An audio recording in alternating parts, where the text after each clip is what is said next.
I have the great privilege today and honor of introducing Dr. Christena Cleveland. Christena Cleveland is a social psychologist, public theologian, author, and professor. She is an associate professor of the practice of organizational studies at Duke University's Divinity School and the author of Disunity in Christ, Uncovering the Unhidden Forces That Keep Us Apart. And that book is for sale at the table today. As a child growing up in the San Francisco Bay Area, Christena was exposed to the richness of cultural difference.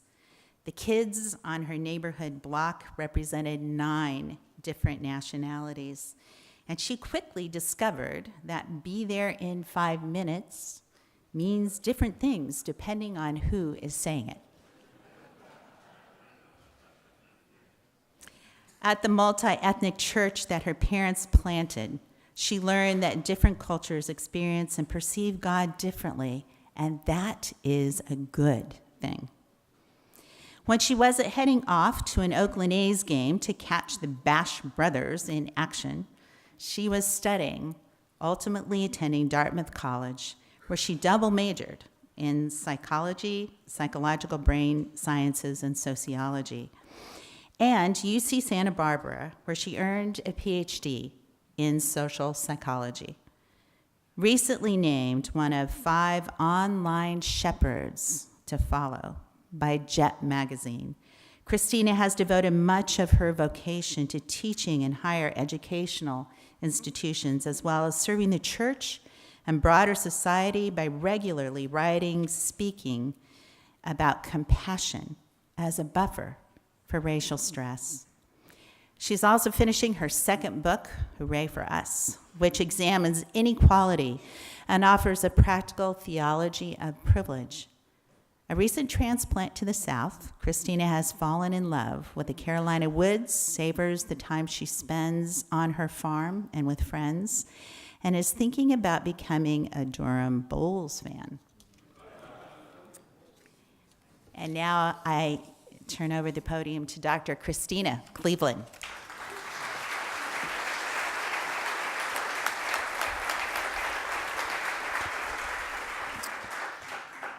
Thank you. Good morning, everyone. And I'm going to start by just allowing us to take a deep breath. Try to take a deep breath that comes all the way from your feet on the ground, all the way up to the top of your head and back down. 4 counts in, 4 counts out, if it's easier for you to count. And I'm going to read a passage from Philippians for you. And as my friend who is Episcopal Buddhist says, just let the liturgy wash over you. If you find any comfort from being in the anointed, if Creator God's love brings you some encouragement, if you experience true companionship with the Spirit, if God's tenderness and mercy fill your heart, then everyone, here is one thing that would complete my joy. Come together as one in mind and spirit and purpose, sharing in the same love. Don't let selfishness and prideful agendas take over. Embrace true humility and lift your heads to extend love to others. Get beyond yourselves and protecting your own interests. Be sincere and secure your neighbor's interest first. In other words, adopt the mindset of Jesus the Anointed. Live with Jesus's attitude in your hearts. Remember, though he was in the form of God, he chose not to cling to equality with God, but he poured himself out to fill a vessel brand new, a servant in form, and a man indeed, the very likeness of humanity. He humbled himself, obedient to death, a merciless death on the cross. So God raised him up to the highest place and gave Jesus the name above all. So when Jesus' name is called, every knee will bow in heaven, on earth, and below, and every tongue will confess Jesus, the Anointed One, is God, to the glory of God. Amen. This passage is so rich. It's from Philippians 2. It's one that's commonly read, particularly the poem in the second half where Paul, presumably, is telling us about this journey that Jesus went on, this way in which Jesus demonstrated his humble and sacrificial love for us. And the reason why I want to start with that here is because I often talk with privileged people, and I'm writing a book on privilege, and I'm going to share a little bit from that book today. When I often talk to privileged people, and by privileged people I mean you all, they love this passage. They often say to me, I want to be humble like that. I want to, this passage inspires me. I want to have unity, the unity that Paul's talking about. I want to be sincere in my love for other people. I want to be of one mind. I don't like it that there are people who are hungry, and there are people who are victims of racism, and there are people who are refugees, and there are people who are negatively affected by our government or incarcerated, and they say, help, I want to do well. And so I say, well, what's your plan? And they say, I just want to be humble like Jesus. And I'm like, that sounds kind of vague. What do you mean by that? Just humble like Jesus. And oftentimes they'll like kind of point to this passage. And if there's one thing I've learned in my research and in my life, as someone who identifies with both privileged and oppressed groups, is that whenever privileged people try to do something with humility, oppressed people usually get hurt. Because what makes sense to privileged people often does not make sense to people who don't have that same standing, and it's often actually alienating, silencing, and oppressive. And so I thought, I do like this passage. I'm like anyone else who's, inspired by this passage, and I think it's beautiful. Jesus did not cling to his equality with God, but he came down to earth. And I thought, okay, is it possible for us to create a model of humility across power lines in the way that Jesus sort of crosses power lines in this passage? And this passage is really, oftentimes we associate it with the incarnation, right? Jesus kind of crossing these metaphysical planes in order to come be with us. And as much as I'm inspired by that and intrigued by that, my human mind doesn't quite comprehend that. And I certainly am not personally capable of crossing metaphysical planes like Jesus did. And so it's hard to build a model off of that. But one thing that I've noticed in my scholarship is that the incarnation, even though we focus that idea on Jesus coming down to earth, however it went down, taking on the flesh, Jesus was actually incarnational in the way that Paul's talking about after he already got to earth. Paul's using, in this passage where Paul's talking about how Jesus emptied himself, he's using this Greek word kenosis, which means emptying or letting go. And so he's saying, Jesus is emptying himself of his power and his privilege, not clinging to his equality with God. And Jesus keeps emptying himself and emptying himself and emptying himself until he's on the cross, until there's no more to give.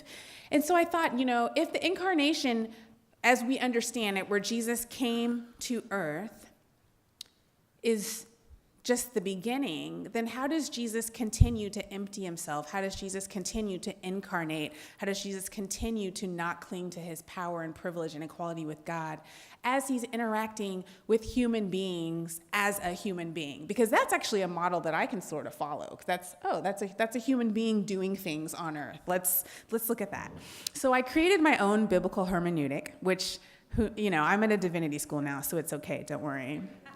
And what I decided to do is go through the entire Gospels, looking to see how is Jesus understanding his social situation? How does Jesus have a sociological imagination? How does Jesus locate himself relative to other people in his world? And how does he empty himself of his power and privilege in that specific situation? Because we often think about Jesus as being oppressed, and in a lot of ways he was. Let's face it, his parents had to sacrifice 2 doves when he got circumcised, and that's like the poor man's sacrifice. Actually, you're supposed to sacrifice 2 sheep. So that's some evidence that Jesus, came from a lower income family. Jesus was also Jewish, under Roman occupation, so he certainly identified with an oppressed group. But on the flip side, Jesus was not Samaritan, so he had some power and privilege in society relative to Samaritans. Jesus was male and not female, so he had some standing over women. Jesus was free in a slave society. Jesus' family was important enough to be counted in the census, which meant that they were seen as actual human beings. Not everyone was counted in a census. And so, in some ways, Jesus had privilege and power and voice and platform, and certainly in his ministry as a leader and as a rabbi, teacher, he had voice. And so, I'm thinking, when we look at Jesus in different scenarios throughout the scripture, how can we see how Jesus is emptying himself in order to make space for other people, in order to advance the causes and the voices of people who have been marginalized? Exactly how does Jesus do what Paul's inviting us to do, coming together as one in mind and spirit and purpose, sharing in the same love that the Trinity shares? And so I'll give you an example of one passage, but one of my favorites is the story of Jairus and the woman who had been bleeding for 12 years. And it shows up in all 3 of the Synoptic Gospels. And it's a fascinating story from a social perspective, because here we have Jesus, who is very early in his ministry career. He's sort of this up-and-coming leader, up-and-coming rabbi, and he's come from the margins, Nazareth, where nothing good could ever come from Nazareth. And up until this point, he's really only been healing and working and teaching the marginalized. He's healed a couple lepers. He's, healed some blind people. He's been nice to some women, but for the most part, the important people in society have not participated in Jesus' ministry. And then comes Jairus, who's a rabbi, a leader in the synagogue, a very important person. This is like the white guy, right? This is like the middle-class, heterosexual, upwardly mobile white guy, right? He's got all the privilege in society. And he says, "My daughter is sick. Please come heal my daughter." And so Jesus loves white guys too and says, "Yes, I will come heal your daughter. Absolutely." And he starts walking with Jairus. Meanwhile, there are thousands of people clamoring to talk to Jesus, to touch Jesus. And this woman who'd been bleeding for 12 years touches Jesus, his hem, just his clothes. And all 3 of the Synoptic Gospels say it exactly as they say. And Jesus felt the power go out of him, and she was healed. It was done. She was healed. And then Jesus asks a question. Jesus says, "Who touched me?" After she had already been healed, and he knew it. And Jairus is waiting. This important person is waiting. And so as a social psychologist and as someone who's looking at the Gospels through this hermeneutic, I'm thinking, why would Jesus ask that question? Up until this point, all eyes are on Jesus, who has power and privilege in this space, and on Jairus, who has power and privilege in this space and in society. And by simply asking that one question, "Who touched me?" which everyone thought was ridiculous, even the disciples, they're like, "That's the dumbest question ever.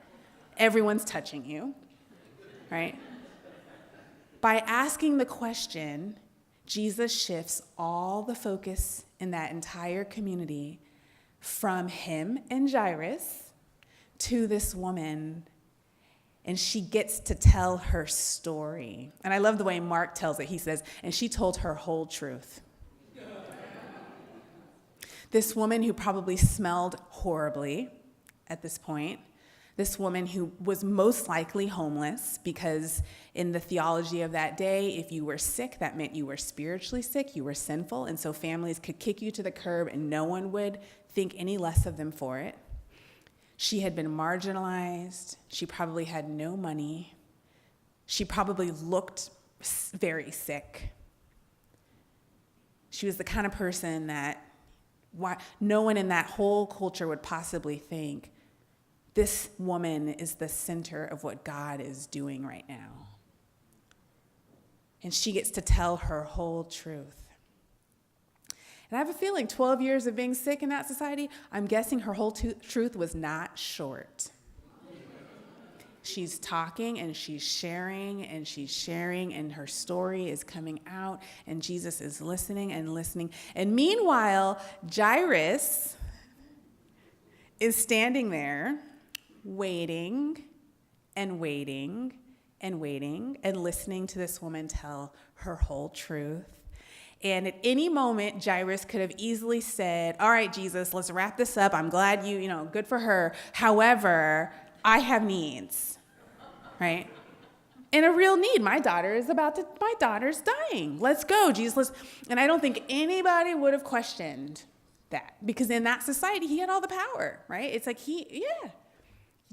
Jairus could easily intervene and say, yeah, okay, let's move along. Because in their society, just like our society, the needs and the desires and the perspectives and the wants and the interpretations of privileged people are typically seen as more valid, more important, more urgent than those of the marginalized. Yeah, her story is good, but my story, Jesus, I want you to be part of my story. Jairus didn't do that, which I think is telling. At least there's no record of Jairus doing that. Jairus waited and he listened and he heard her story just like everybody else got to hear her story. And that woman, for the first time in her life, I imagine, was the center of what was happening in that community, was the center of what God was doing in that community. And certainly she was physically healed, but I cannot imagine that her identity was not healed in that moment as well, too. And then, and this is the part that's so chilling, Jairus gets the word, your daughter has died. Don't even bother the teacher anymore. She's gone. And as someone who's been researching the way privileged people sort of interpret the world, what their fears are, I'm like, this is like every privileged person's greatest fear, right?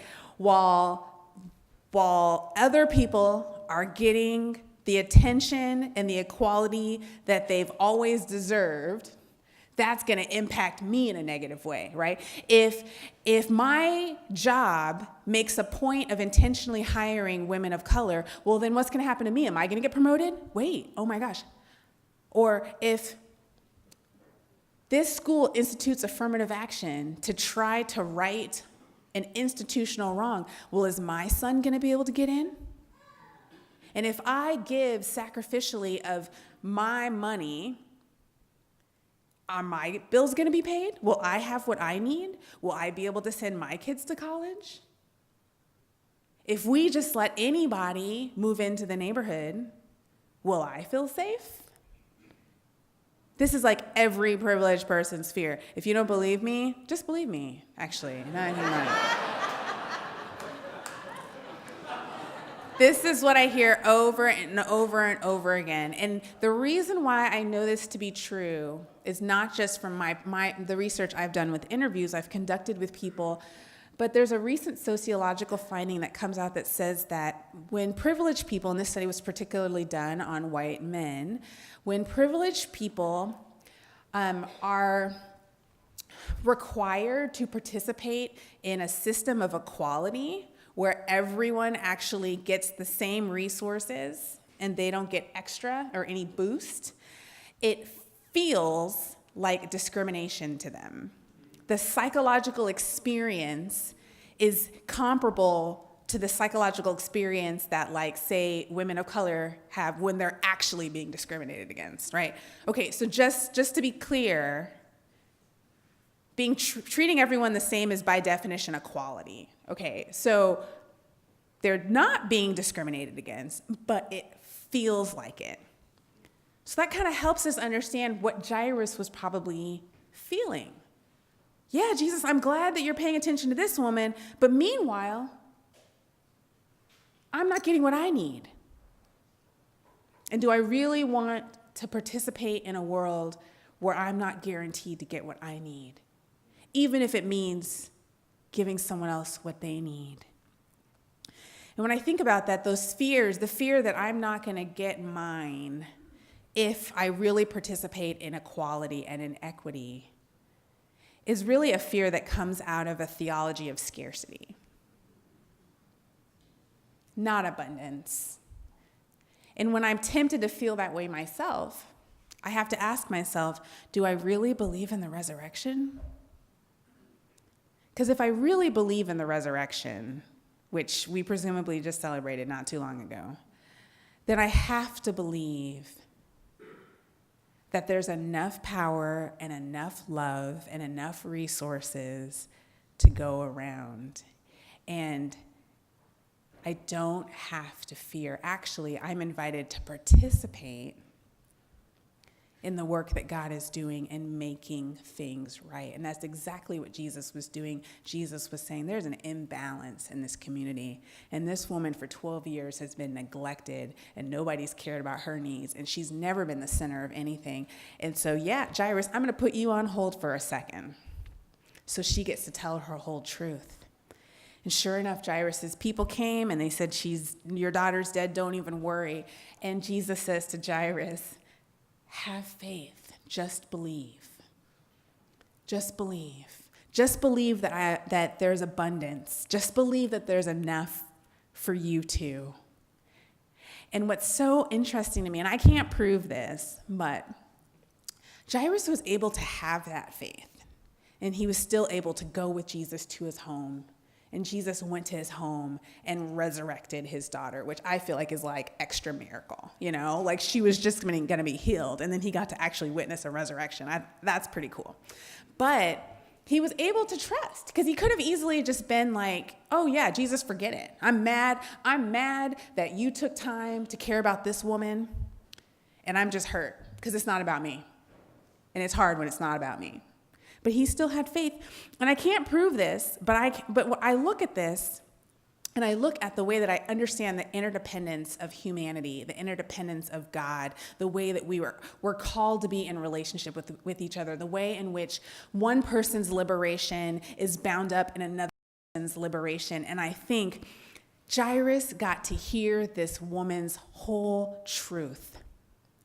And in hearing that whole truth, he was able to have the faith that he needed in order to trust when Jesus said, there's abundance. We like to believe that we have to just get what we need and that our story is separate from other people's stories. But I can't imagine watching Jesus heal that woman and not being affected, not being encouraged, not being nourished, not having greater faith that, yeah, Jesus can heal. Jesus can do anything. Jesus can change the whole reality. And so when I look at passages like this and I see the way that Jesus is so savvy, he had a sociological imagination. He understood, I'm located here, other people are located here, and I'm going to empty myself. I'm going to turn the spotlight to other people. I'm going to use my voice to amplify other people's voices, or just get out of the way and make space for them to speak for themselves. I'm going to center the perspectives of the marginalized and invite the entire community to do that as well. And we see this in every single interaction that Jesus has, where he's emptying himself of his power and his privilege, and he just keeps emptying himself and emptying himself and emptying himself until really there's just nothing left and he's on the cross. He was so adamant about disrupting the power structure that people had to kill him. It was too offensive to them. And so I think, okay, So this is what being just humble like Jesus looks like. All right, okay. So if I want to empty myself like Jesus did, if I want to participate in kenosis, then I need to actually take inventory of what exactly it is that I want to empty, right? This vague humility is not really going to get me anywhere. And so that's really the first step that I think in terms of action. What do I have to take? What do I have to empty myself of? What are the ways in which I identify with privileged groups? What are the ways in which I actually have power and privilege relative to other people? I was speaking at a conference a couple years ago with this guy who, how do I say this without, I want him to be anonymous. He is very, very, very high up of like probably a Fortune 50 company, and I'm sure everyone, your household is full of things from this company. And so he and I were talking, and he was telling me about how he sees his faith, because he's a person of faith, interacting with his work. And I said, okay, so tell me, what exactly is it that, how does your faith impact you? And he's like, well, I try to be really honest on the job. So personal honesty is, and he says, and I try not to neglect my wife. I want to be nice to her and not be too much of a workaholic so that she feels loved. And I'm like, good. I'm glad you're nice to your wife. And that was like the end of it, right? That was like his, and I was like, okay, I'm glad you're honest. I'm glad you're nice to your wife. I'm pro all those things. But I was like, what is the point of being in this position at this company if you're not asking questions like, how come kids in low-income urban schools don't have access to our product? How come our entire board is white men? How come when we put on these huge conferences, the people who are spotlighted the most are white men or white people? And so he hadn't taken inventory, right? He just wanted to be vaguely humble. And I was like, yeah, that's great. Be honest. That's good. But he hadn't thought about, well, how exactly do I have influence? And what would it look like for me to empty myself of that influence? And this is something that is it's simple but costly. And I've been amazed at the types of people who are willing to go down this journey, and it's not always the people that I think will.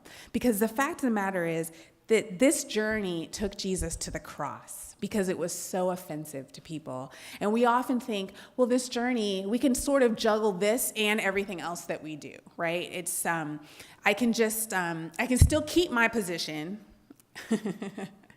and also kind of dabble a little bit in justice work. And if I just listen to enough podcasts about racism and read enough books and have a couple of conversations that don't really cost me much, and then I'm participating in this.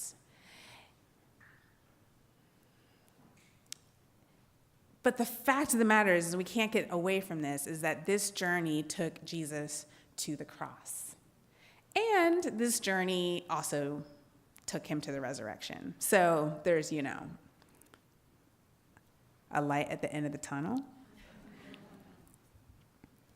But I've been amazed at the people who are willing to go on this journey to really take inventory. And oftentimes it's people who are, I just don't suspect it. So for example, I was contacted by a group of women, this is probably 4 years ago now, who were really interested in, they're a group of stay-at-home moms, white, upper middle class, and they were part of a group that gathered moms to pray for the kids at their local school because all their kids went to that school. So again, one of these like really nice, positive groups. But what they said to me was, we live on one side of town, that's upwardly mobile, white, predominantly white. And then we share a high school with the other side of town, which is low-income, predominantly Hispanic. And so they said, we recognize that the school's like 50-50 white, Hispanic. And so there probably are all these Latina moms who would want to pray with us, but we haven't been able to connect with that group. We've been trying to get them to come to our prayer time, but they won't come. And I will add, they were a little whiny about it. Like, they won't come, like they're rejecting us. And I'm like, okay, so what have you tried? And they said, well, we put out some flyers in some of the Spanish-speaking churches, and we sent out a few email invitations. And I said, okay. And again, like, these are just regular people, right? And so I wasn't expecting much, but I thought, all right, well, what is it about your life that makes, I asked them, I'm getting ahead of myself. I asked them, when does your group meet? And they said 11 o'clock on Thursday morning. Okay.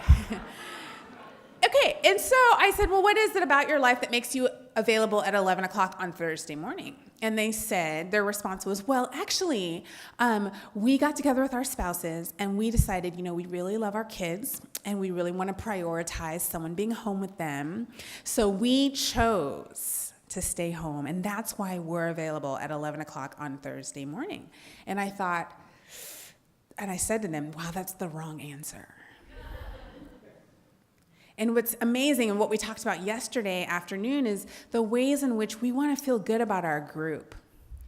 And so, of course, their explanation for why they were available at 11 o'clock on a Thursday morning was going to be about how awesome they were and how much they loved their kids, right? That's normal human, that's how we organize our world. We want to feel good about our group.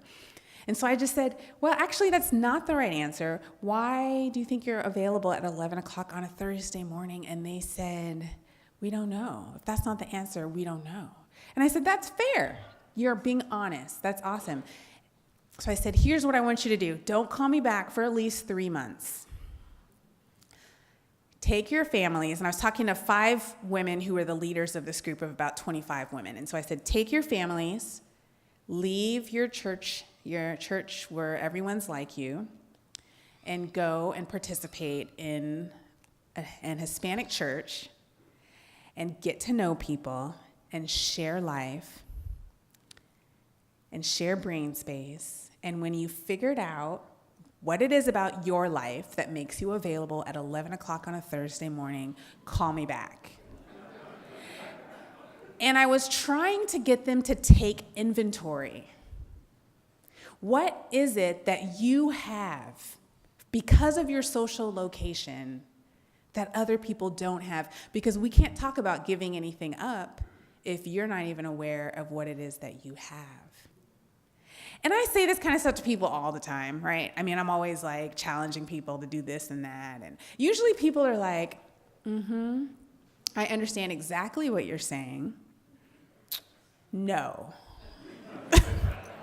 Because the fact of the matter is we're inspired by this passage, but no one actually wants to live it. We're too afraid of the whole concept of cross.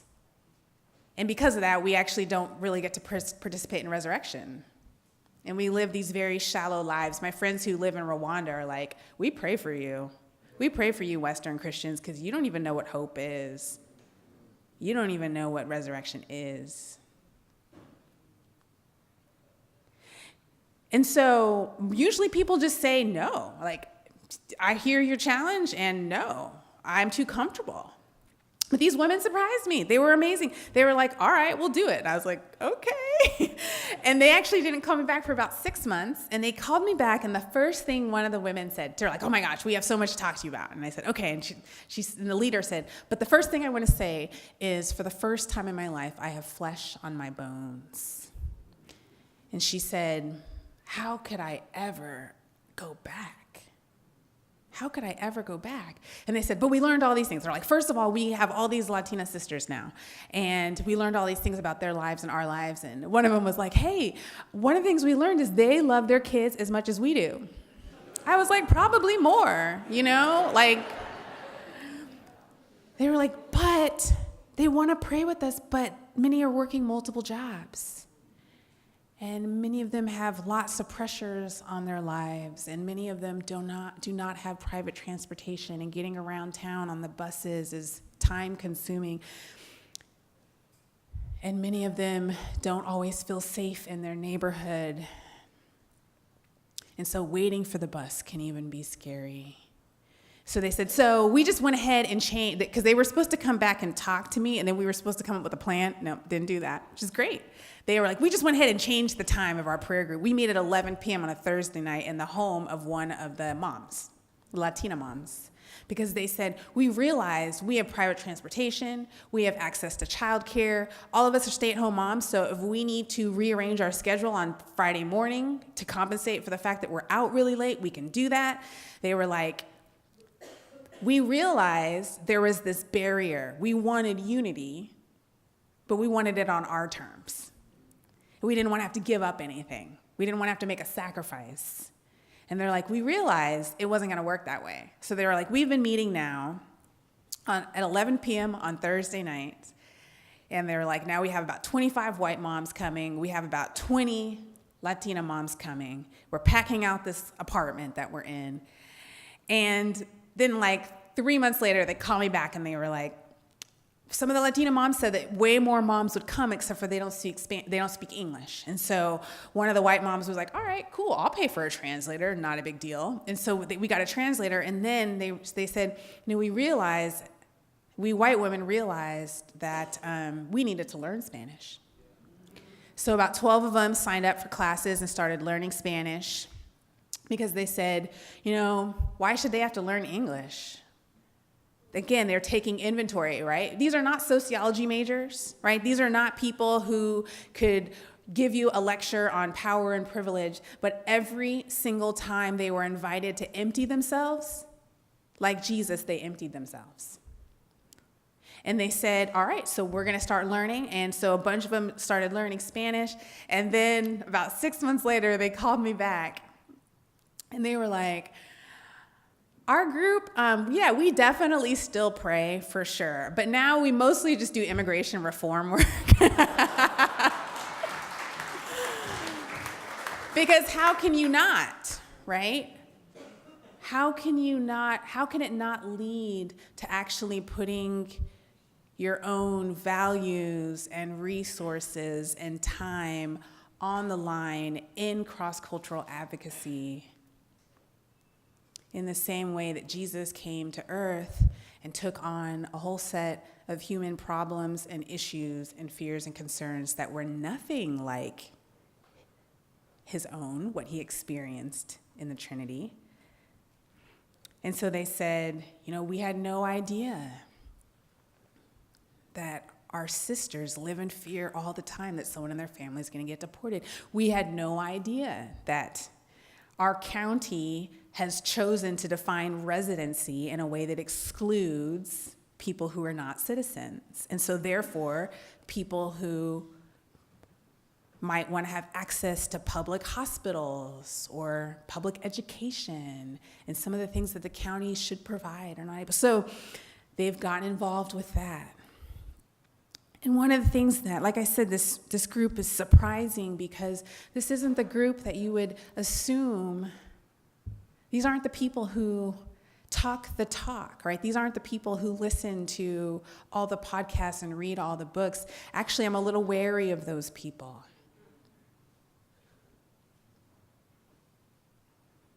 These are people who knew nothing, and every step of the way, when they had an opportunity to empty themselves, they simply said yes. We'll ask questions later, but yes. And I think that's the challenge for those of us. I think it's so easy, particularly those of us who identify as progressive Christians, which I do as well, to think that we're doing enough just by having the conversation. But at the same time, we are holding on to all the power. Our lives haven't changed in terms of our social interactions, in terms of where we spend our time, who we spend it with, how we actually spend our money, how we're intervening and advocating at our jobs in ways that actually might hurt us, where maybe it's not the popular thing to kind of come off as the progressive one. Maybe it's not the popular thing to say, actually, I'm going to insist on this next hire being someone who's comes from a marginalized community and taking the hits. But one thing I've noticed, and one thing that I love about this passage too, and that we know from Jesus' life, is that this is the pathway to salvation. This is the pathway. It's by salvation, I mean wholeness. By salvation, I mean equity between people in our world. This is the pathway. And this is what we get to benefit from when we go down this path, which, yes, does lead to death. It leads to crosses. But we can't truly experience resurrection without that. And one of the things that I've learned so much in my work around the theology of reconciliation is that reconciliation really has one foot in the cross and one foot in the resurrection.